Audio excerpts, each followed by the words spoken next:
Shariful knocks him over. স্টাম্পের উপরে শরীফুলের এমন উচ্ছ্বাস অথবা সেই বন্য উল্লাসে মাতা তানজিম সাকিবকে, যিনি 2 বলে 2 উইকেট নিয়ে বাংলাদেশকে ম্যাচে ঠিকই রেখেছেন। আর শরীফুল বাংলাদেশকে ম্যাচটা জিতেছেন বলা যায়। কেন বলছি? কেননা দারুণ বোলিং করছে। আচ্ছা, বাংলাদেশের পেস বোলিং ইউনিট নিয়ে গল্প করতে চাই, সেই গল্পটা অবশ্যই আপনাদের শুনতে হবে, কেননা মাঠের পারফরমেন্স বা বাংলাদেশকে যারা জেতায় তারা কিন্তু বাংলাদেশের পেস বোলিং ইউনিট। একটা ক্লিশে কথা, মিরপুরের হোম অফ ক্রিকেটে স্পিন ধরে, তো সেই উইকেটে কিন্তু বাংলাদেশের পেসাররা ভালো পারফরমেন্স করছে। আমরা প্রায়শই আমাদের পেসারদের প্রশংসায় ভাসাই, তা কেন? তারা মাঠের পারফরমেন্স করেই কিন্তু সেটা বারবার তাদের প্রশংসা করাতে বাধ্য করেন।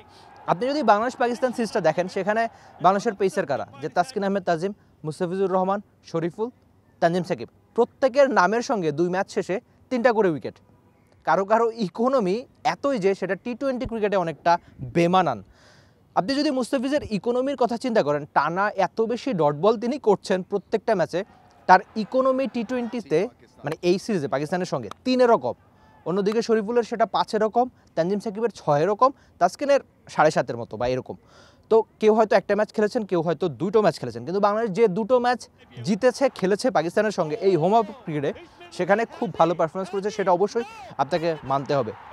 দরকারি ব্রেক থ্রু, শুরুতে ব্রেক থ্রু অথবা ব্যাক টু ব্যাক উইকেট, টানা ডট বল করে যাওয়া, সব কাজের কাজই বাংলাদেশের পেস বোলিং ইউনিট। শন টেটের সঙ্গে দারুণ কাজ হচ্ছে সেটা আমি কেন বলছি, তার কারণ হচ্ছে মাঠে ক্রিকেটের সেই প্রমাণ বাংলাদেশের পেস বোলিং ইউনিট দিচ্ছে। আপনি যদি মুস্তাফিজুর রহমানের কথা বলেন, একদম শুরুতেই স্লো উইকেটে মুস্তাফিজুর রহমান কতখানি কার্যকরী সেটা তিনি আগে পরে অসংখ্যবার প্রমাণ করেছেন, তার নতুন করে প্রমাণের কিছু নাই। কিন্তু এই হোম অফ ক্রিকেটে পাকিস্তানের সঙ্গে প্রথম ম্যাচে টানা ডট বল করে 10-এর কম রান দিয়ে যেভাবে তিনি বল করেছেন, সেটা অবশ্যই বাংলাদেশের পেস বোলিং ইউনিটের জন্য একটা বাড়তি পাওনাই ছিল। আর আরেকটা নাম হতে পারে যে শরীফুল ইসলাম, তার সেরা একাদশে খেলা হবে কিনা, তাসকিন আহমেদ তাজিমের বিশ্রামের ফলেই কিন্তু তার সেরা একাদশে জায়গা পাওয়া। যেভাবে তিনি দ্বিতীয় ম্যাচে বোলিং করলেন, ব্রেক থ্রু এনে দিলেন বাংলাদেশকে, অথবা টানা ডট বল করে গেলেন। তার শুরুটা হয়েছে বাউন্ডারিতে, শেষটা একটা 6, মাঝখানে যে ভালো বোলিংটা তিনি করছেন।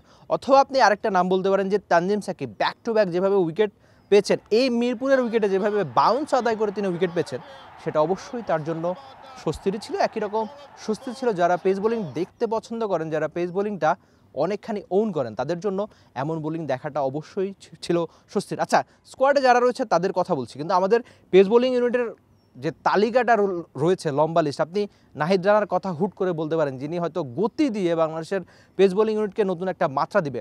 আমার হুট করে একটা নাম মনে পড়ছে যে সবশেষ গ্লোবাল সুপার লিগে বাংলাদেশিদের মধ্যে সেরা তো বটেই, পুরো টুর্নামেন্টের মধ্যে দ্বিতীয় সেরা উইকেট শিকারীর তালিকায় এই খালেদ রয়েছেন।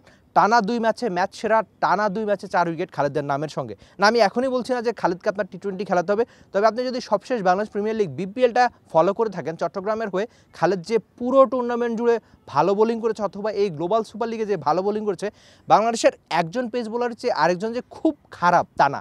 এই যে একটা মধুর প্রতিযোগিতা, মধুর সমস্যা, কে কখন একাদশে থাকবেন, কাকে আপনি কোথায় খেলাবেন, বিশেষ করে টি-20তে বা সাদা বলের ফরম্যাটে, এই মধুর সমস্যা বাংলাদেশ ক্রিকেটে অনেকদিন চলুক, সেটা অন্তত পেস বোলিংয়ে।